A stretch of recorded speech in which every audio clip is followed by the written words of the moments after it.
συνήθως η εξερεύνηση αυτή γίνεται με ρεπικείμενα, γιατί θεωρείται ότι είναι πιο εύκολος τρόπος επικοινωνίας στο διάστημα.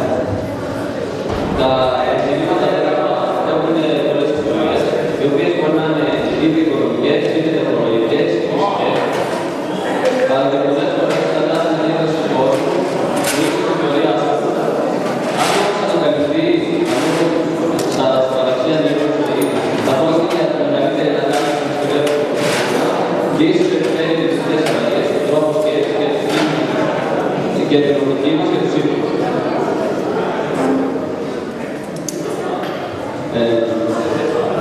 Τι είναι όμως οι εξωγειακοί πλανήτες? Εξωγειακός πλανήτης ονομάζεται κάθε πλανήτης που δεν ανοίξει το δικό του σύστημα, γιατί δηλαδή δεν βρίσκεται γύρω από τον ήλιο. Μέχρι τη δεκαετία του 90,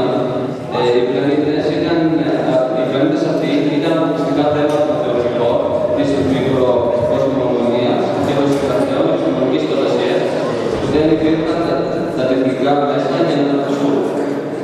Οι ανακαλύψεις όμως στις δεκαετίες του 1990 άλλαξαν ριζικά το σκηνικό. Το 1995 ανακαλύφθηκαν οι πρώτοι εξωγειακοί πλανήτες γύρω από ένα συνηθισμένο αστέρα όπως το ήλιο. Σήμερα είναι γνωστοί 842 εξωγειακοί πλανήτες σε 678 πλανητικά διαστήματα. Τα χαρακτηριστικά αυτών των πλανητών είναι ότι είναι κυλάροι πλανήτες και μοιάζουν περισσότερο στο θηλαστικά στην Γη και που απέχουν από το κεντρικό τους αστέρα συνήθως πολύ λιγότερο από όσο διέστημα στον ήλιο.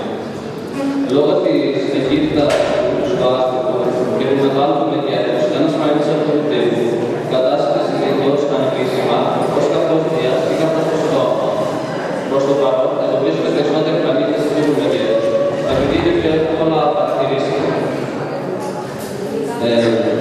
Μια από τις θεωρίες που προσπαθούν να εξηγήσουν την Γη, τα πλανητικό και άστρο, είναι αυτή της πλανητικής μετανάστευσης. Δηλαδή, ότι σύμφωνα με αυτή, η αέρη και οι μελέτες σχηματίζονται σε πιο αποδεκτημένα σημεία του ιατρικού συστήματος και μετά μετακινούνται στο εσωτερικό λόγω του αστρολογικού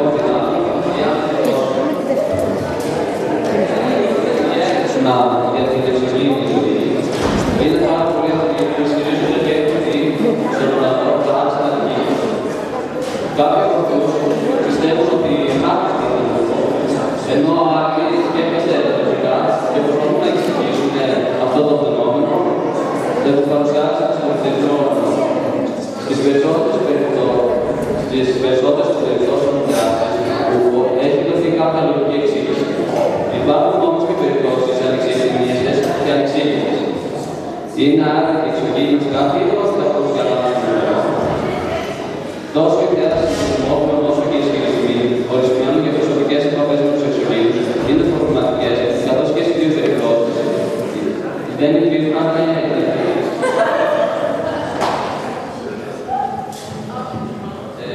στην ομάδα της Ιδίας ανάμεσα στα μυστήρια που εμφανίζονται στον αρχαίο κόσμο υπάρχει αυτό της εμφάνισης εξωγήινων στην αρχαία Αίγυπτο. Στην εικόνα που βλέπετε, που βραβεύτηκε στην περιοχή Άπτο και μετράει πάνω από 3.000 χρόνια ζωής και βρίσκεται στην νότια περιοχή της Κρήτης. Φαίνεται καθαρά ένα ελαιόδωρο και είναι εξελιγμένο αεροπλάνο. Υπάρχουν επίσης και άλλες εικόνες που φαίνεται να είναι ίσως αεροπλάνο και γιατί όχι να είναι υπομίσθη. Μια άλλη φωτογραφία που θα βρίσκεται σε μια πυραμίδα απεικονίζει κάτι πιο αποκαλυπτικό. Όπως θα δείτε στο πλάνο της εικόνας, δείχνει μια φιγούρα που μοιάζει με τους γνωστούς γκρίζους εξωγήινους. Άλλο ένα μυστήριο του αρχαίου κόσμου είναι και το πώς κατασκευάστηκαν οι πυραμίδες, καθώς αυτούς, αφού δεν βρίσκουμε λογική εξήγηση, θεωρείται ότι οι πυραμίδες είναι μια εξωγήινων προορισμών που επισκέφτηκαν την πλανήτη μας 10.000 χρόνια πριν την γέννηση του Χριστού. Άλλο ένα αρχαίο μυστήριο είναι το νησί του Πάσχα.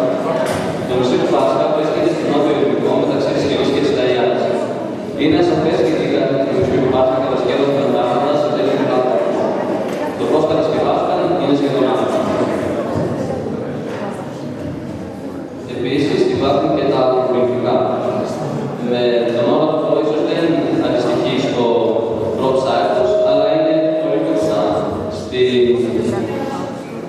σε αυτή την συναντική ορολογία και με την αναφορά μας σε αυτή τη λέξη αναφερόμαστε σε τεράστιων διαστάσεων και τα τρόφιμα μέτρα, σχέδια χαραγμένα σε μεγάλες εκτάσεις γης, μερικές φορές άθλιες και κατοίκες. Τα πιο μπροστά αρχαία πολιτικά βρίσκονται στο Περού, τώρα του Μήνας, στην πεδιάδα των Νασκά και στην Αλγερία των Έκτων Παραδόσεων. Τα σχέδια έχουν μήκη που ποικίλουν από 46 μέτρα έως και 2 χιλιόμετρα. Είναι γεωμετρικά ή μορφές όπως π.χ. σκύλου, επετού, τυφλίκου, ψαριού.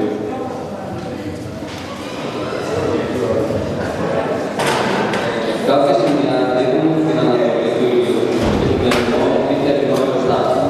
Τα σχέδια αυτά είναι συναντημένα από μανιτά και τα ρευλωτικά να έχουν εξαφανιστεί κάτω από το πλαίσιο του χρόνου. Η περιοχή αυτή, όπως χαρακτηρίζονται σε ασχέδες και χαρακτηριστικά, τα λέγαμε ότι έχει μισιόδοξα χιλή χρόνια. Η άρρητη, η κάρτα του σχόλη, αλλά είναι το λέγαμε.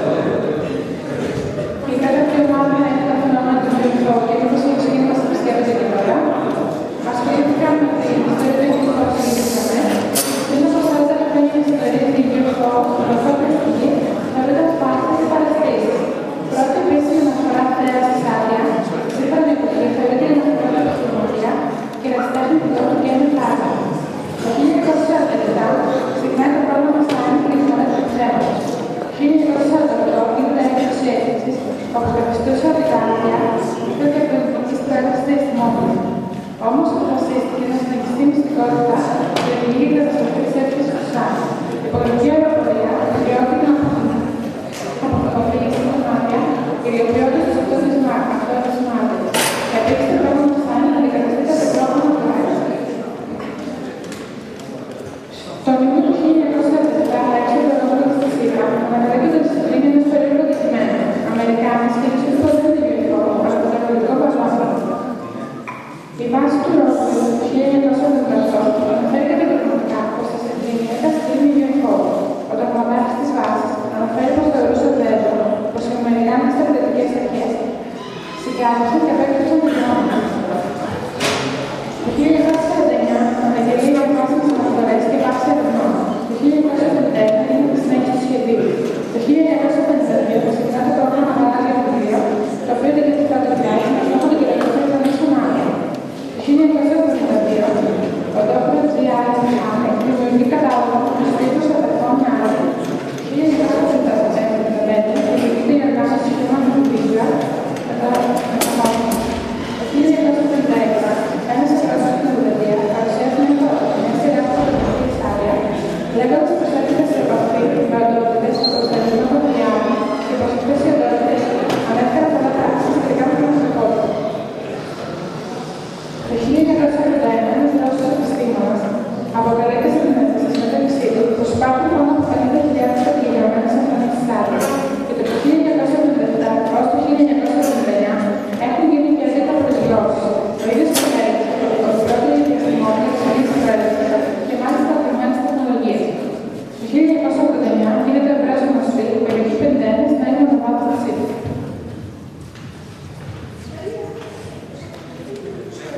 Έχουμε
κάθε ζωντανό ίχνος από τον πρόσωπο. Και εδώ αυτό το πράγμα στο αριθμό, στο 40% πιστεύω ότι είναι εξαφανιστικά θα γίνει πρόσωπο. Η πέμπτη ερώτηση πιστεύετε ότι η ζωή όταν ξεκίνησε πάνω στη γη ανατολικά στο διάστημα.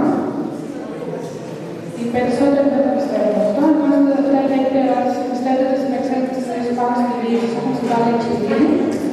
Ένας για το πράγμα άλλο κόσμο πρέπει να έχει ένα ποσοστό του 80% δεν πιστεύετε.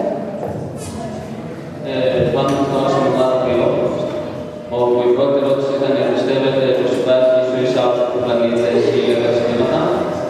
Εδώ το 70% στο επίπεδο αυτό απάντησε πως δεν υπάρχει εξωγήινη ζωή.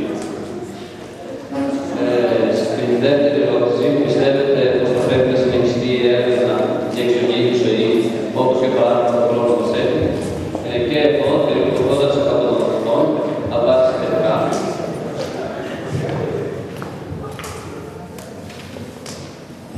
Στην τρίτη ερώτηση, πιστεύετε πως εάν υπάρχει ζωή σε άλλους πλανήτες παρουσιάσει κοινά στοιχεία με τη ζωή στη Γη, εδώ περίπου το 40% πιστεύω πως υπάρχει ζωή σε άλλους πλανήτες. Ενώ στην τέταρτη ερώτηση, νομίζετε πως θα μπορέσετε ποτέ να υπάρξει επικοινωνία με εξωγήινους αν υπάρχει εξωγήινη ζωή. Εδώ το περίπου 55% των αυτών απάντησε ναι. Και τώρα πάμε στην ομάδα 2, στην τρίτη ομάδα. Πιστεύετε πως υπάρχει μουσική. Εδώ περίπου το 60% των αυτών απάντησε πως σίγουρα υπάρχουν. Και στην ερώτηση δεύτερη, πιστεύετε πως οι εξωγήινοι έχουν σχεδόν τον πλανήτη των Παρθενών. Εδώ περίπου το 40% των αυτών πιστεύει πως έχουν σχεδόν τον Παρθενών. Στην τρίτη ερώτηση, σε πιθανή επίσκεψη των εξωγήινων των Παρθενών, πιστεύετε πως έχει επηρεάσει τη ζωή μας και την κοσμική μας ανάπτυξη. Εδώ μόλις το 30% των αυτών το πιστεύει αυτό. Και στην τέταρτη ερώτηση, πιστεύετε πως ποια δημιουργήματα και εξήγητα φαινόμενα στο πλανήτη μας που πήρε σε εξωγήινη δραστηριότητα. Και εδώ περίπου το 40% των αυτών το πιστεύει. Τελευταία και πέμπτη ερώτηση, πιστεύετε ότι οι εξωγήινοι έχουν μια άμυνα σε βάση απάντηση του καθένα. Μόλις το 30% των αυτών το πιστεύει.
να γίνουν περισσότερες έρευνες σε απόρριτες περιοχές στην Αμερική ή αλλού.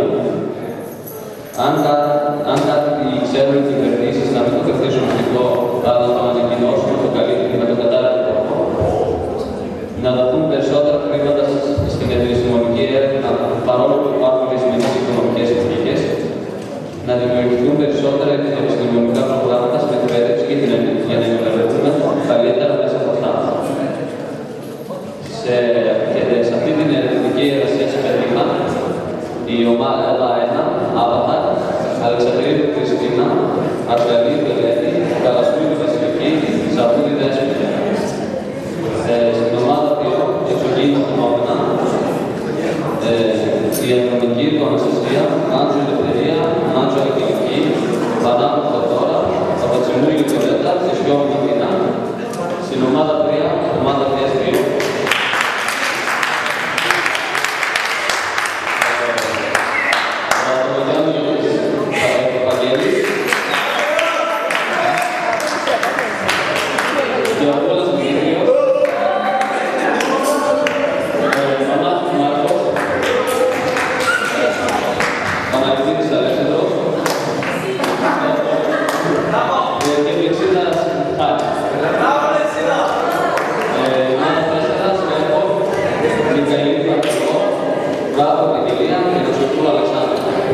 Σας ευχαριστώ πολύ.